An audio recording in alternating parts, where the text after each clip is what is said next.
جناب صدیق اکبر رضی اللہ تعالیٰ عنہ آزاد مردوں میں سب سے پہلے اسلام قبول کرنے والی شخصیت، گویا کہ آپ دین اسلام کی اکائی ہیں، اور قیامت تک جتنے لوگ بھی اسلام قبول کریں گے اس کا ثواب آپ کے کھاتے میں بھی برابر جائے گا، اس لیے کہ آپ اس نیکی کا آغاز کرنے والے۔ اور نبی کریم علیہ السلام کی ایک حدیث مبارکہ کا مفہوم ہے کہ جو شخص کسی خیر، بھلائی اور نیکی کا آغاز کرتا ہے تو بعد میں جتنے لوگ بھی اس نیکی پر عمل کرتے ہیں تو جتنا ثواب کرنے والے کو ہوتا ہے اتنا ثواب اس پہلے شخص کے کھاتے میں بھی جاتا ہے۔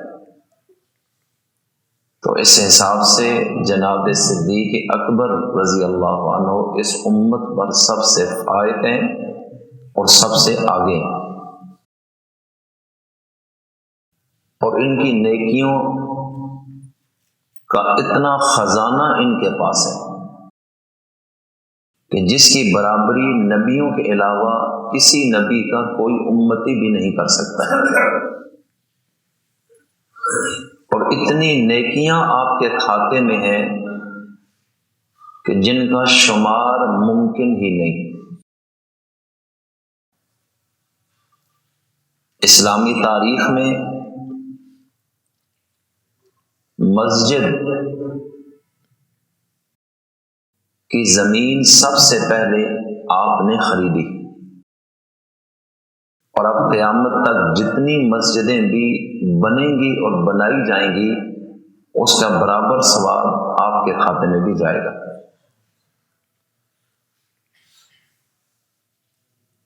اور آزاد مردوں میں سب سے پہلے آپ نے اسلام قبول کیا،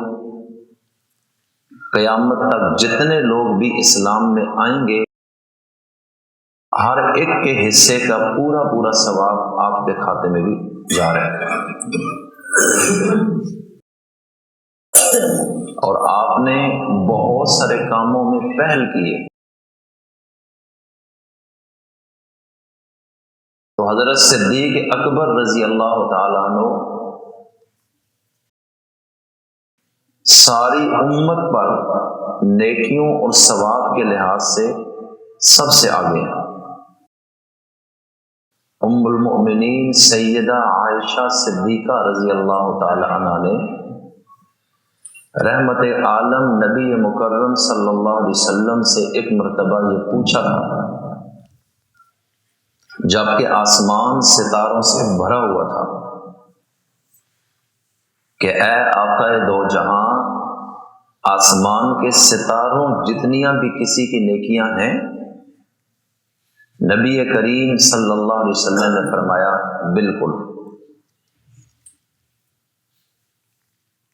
اور جواب میں ارشاد فرمایا کہ میرے صحابی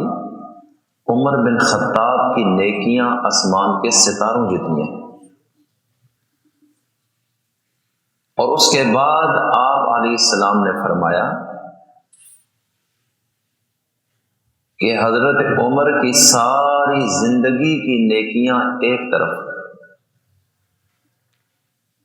اور تیرے والد ابو بکر صدیق نے ہجرت کے موقع پر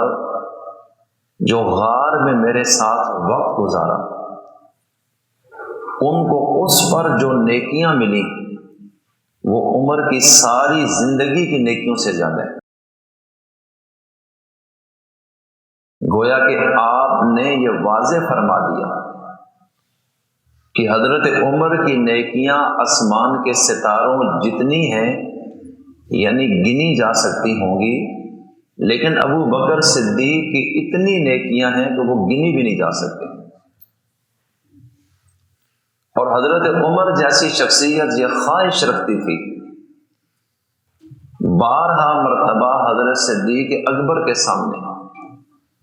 کہ آپ مجھ سے ساری زندگی کی نیکیاں لے لیں، اور آپ نے تنہائی میں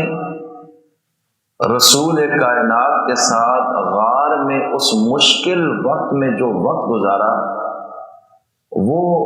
2-3 دنوں کی جو نیکیاں ہیں وہ مجھے دے دیں، تو میں یہ سمجھوں گا کہ میرے لیے یہ بہت بڑا فخر اور سعادت ہے۔ لیکن یہ تو حضرت صدیق اکبر کا حصہ تھا جو اللہ نے دے دیا۔ اللہ تعالیٰ نے صحابہ کرام رضوان اللہ علیہم اجمعین کی فضیلتیں قرآن کی آیتوں میں بیان کی ہیں۔ قرآن کریم بھرا پڑا ہے صحابہ کے فضائل سے، اور اگر ہم ان مقدس شخصیات کو نظر انداز کریں تو قرآن کریم کی درجنوں آیات کا مفہوم اور معنی سمجھ نہیں آ سکے گا کہ یہ کس کی فضیلت بیان کر رہی ہے۔ لیکن اشارتاً اور کنایتاً اس مقدس جماعت کا ذکر بطور فضیلت کے تو اللہ نے قرآن میں بیان کیا ہے، لیکن ان میں سے کسی شخصیت کے لیے صحابیت کے طور پر ذکر کرنا کہ جس سے یہ معلوم ہو کہ فلاں خاص شخص اللہ کے رسول کا صحابی ہے، یہ 1.25 لاکھ صحابہ میں سے یہ اعزاز صرف ایک ہستی کو ملا ہے، اور وہ جناب صدیق اکبر کی ذات ہے، کہ جن کے لیے اللہ تعالیٰ نے نبی کا صاحب، نبی کا صحابی اور نبی کا ساتھی کا لفظ استعمال کیا قرآن کریم۔ اس لیے فتاوی عالمگیری جو اہل سنت والجماعت حنفی مذہب کی معتبر ترین کتاب ہے جس سے فتوے دیے جاتے ہیں، مغل بادشاہ اورنگزیب عالمگیر رحمۃ اللہ علیہ نے اس وقت بر صغیر کے 500 جید علماء کی ایک کمیٹی بنائی، جن کے ذمے یہ کام لگایا کہ آپ فقہ کی ایک ایسی عظیم کتاب مرتب کریں کہ بر صغیر کی اسلامی عدالتوں میں جس کے مطابق فیصلے دیے جا سکیں۔ اور اس وقت 500 علماء نے مل کر یہ کتاب مرتب کی، جس کو فتاوی عالمگیریہ کہا جاتا ہے، اس کو فتاوی ہندیہ بھی کہا جاتا ہے، اور یہ ایسی کتاب ہے جس سے فتویٰ دیا جاتا ہے۔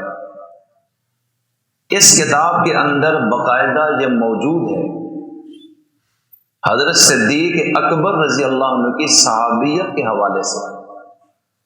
من انکر صحبت ابی بکر فہو کافر، کہ جس شخص نے ابو بکر صدیق کی صحابیت کا انکار کر دیا وہ شخص کافر ہو جائے گا۔ اس لیے ان کو بطور خاص صحابی ماننا یہ اہل سنت والجماعت کا بنیادی عقیدہ ہے۔ حضرت شاہ عبد العزیز محدث دہلوی رحمۃ اللہ علیہ نے لکھا ہے کہ صحابیت تو بہت آگے کی چیز ہے، حضرت صدیق اکبر رضی اللہ تعالیٰ عنہ کی خلافت کا جو انکار کرے وہ شخص بھی مسلمان نہیں رہتا، چہ جائے کہ کوئی شخص ان کے ایمان پہ بات کرے کہ یہ کیسا بندہ ہے، اس کی تو گنجائش ہی نہیں، بلکہ اللہ کے رسول کا خلیفہ ہے۔ اگر کوئی کہے میں نہیں مانتا، چونکہ امت کا قطعی اجماع ہوا ہے، بغیر کسی ایک شخص کے انکار کے یہ امت کا اجماع ہوا حضرت صدیق اکبر کی خلافت کا۔ اور شاہ عبد العزیز محدث دہلوی رحمۃ اللہ علیہ لکھتے ہیں کہ جو شخص ان کی خلافت کا انکار کرے وہ امت کے قطعی اجماع کا منکر ہونے کی وجہ سے کافر ہو جائے گا۔ اور فتاوی عالمگیریہ میں جو ان کے صحابیت کے منکر کو کافر کہا گیا وہ اس وجہ سے کہ اس نے اجماع کا انکار نہیں کیا، اس نے قرآن کریم کی اس آیت کا انکار کیا جس آیت میں ان کو رسول اللہ کا صحابی قرار دیا گیا، اور وہ سورہ توبہ کی آیت ہے، آیت نمبر 40 ہے، الا تنصروہ فقد نصرہ اللہ، اللہ تعالیٰ فرماتے ہیں اے مسلمانوں، غزوہ تبوک سر پر ہے اور اب اللہ کے رسول نکل رہے ہیں جہاد کے لیے، تم بھی نکلو، اور اگر خدا نہ خواستہ تم اس نبی کی مدد اور نصرت نہیں کرو گے تو اللہ کو کوئی فرق نہیں پڑتا، بلکہ اللہ نے اس وقت بھی اس نبی کی مدد کی تھی جب اس نبی کو کافروں نے نکال دیا تھا مکہ مکرمہ سے۔ اور کیفیت کیا تھی؟ ثانی اثنین، کہ دو شخصیتیں تھیں، ہجرت جب ہونے لگی تھی مکہ سے، اور یہ نبی ان دو میں سے دوسرے تھے۔ اس کا مطلب ہے کہ نبی کے ساتھ کوئی اور بھی تھا اس وقت، اور پھر جہاں سے یہ دو ہستیاں نکلی جب کافروں نے پیغمبر کو جلا وطن ہونے پر مجبور کیا، اور جہاں سے نکلنے کے بعد اذ ہما فی الغار، یہ دونوں شخصیات نبی اور نبی کا ساتھی غار میں تھے۔ اذ یقول لصاحبہ، اور یہ وہ وقت تھا جب نبی اپنے صحابی کو کہہ رہے تھے لا تحزن ان اللہ معنا، پریشان نہیں ہونا، اللہ ہم دونوں کے ساتھ ہے۔ اس آیت کریمہ میں نبی کے ساتھی کے لیے صاحب کا لفظ اللہ نے استعمال کیا ہے، اور اس سے مراد تمام مفسرین کا اتفاق ہے کہ جناب صدیق اکبر کی ذات ہے۔ اب کوئی شخص کہے کہ میں ان کو صحابی نہیں مانتا تو قرآن کریم کے اس لفظ صاحب کا انکار ہوگا، اور قرآن کے ایک جز، ایک حرف اور ایک لفظ کے انکار سے بھی انسان کافر ہو جاتا ہے۔ اس لیے فتاوی عالمگیری میں ان کی صحابیت کے منکر کو جو کافر لکھا گیا تو یہ اس وجہ سے کہ ان کی صحابیت کا انکار دراصل قرآن کریم کا انکار ہو جاتا ہے۔ تو اس سے آپ اندازہ لگائیں کہ صحابہ اکرام میں حضرت صدیق اکبر کی صحابیت قرآن کریم سے ثابت ہونے کی وجہ سے تمام صحابہ سے صحابیت کے درجے میں بھی ممتاز ہو گئے۔ تو جناب صدیق اکبر رضی اللہ تعالی عنہ نبی کریم صلی اللہ علیہ وسلم کے سب سے زیادہ قریب تھے، سب سے زیادہ محبوب تھے، سب سے زیادہ جانثار تھے، مسلمانوں میں سب سے زیادہ سخی تھے، سب سے زیادہ پرہیزگار تھے، اور اللہ کے رسول کی باتوں کو سب سے زیادہ سمجھنے والے تھے۔ اور یہ ہمارا فیصلہ نہیں ہے، یہ جماعت صحابہ کا اپنا فیصلہ ہے کہ حضرت صدیق اکبر ان تمام اوصاف میں سب سے آگے تھے۔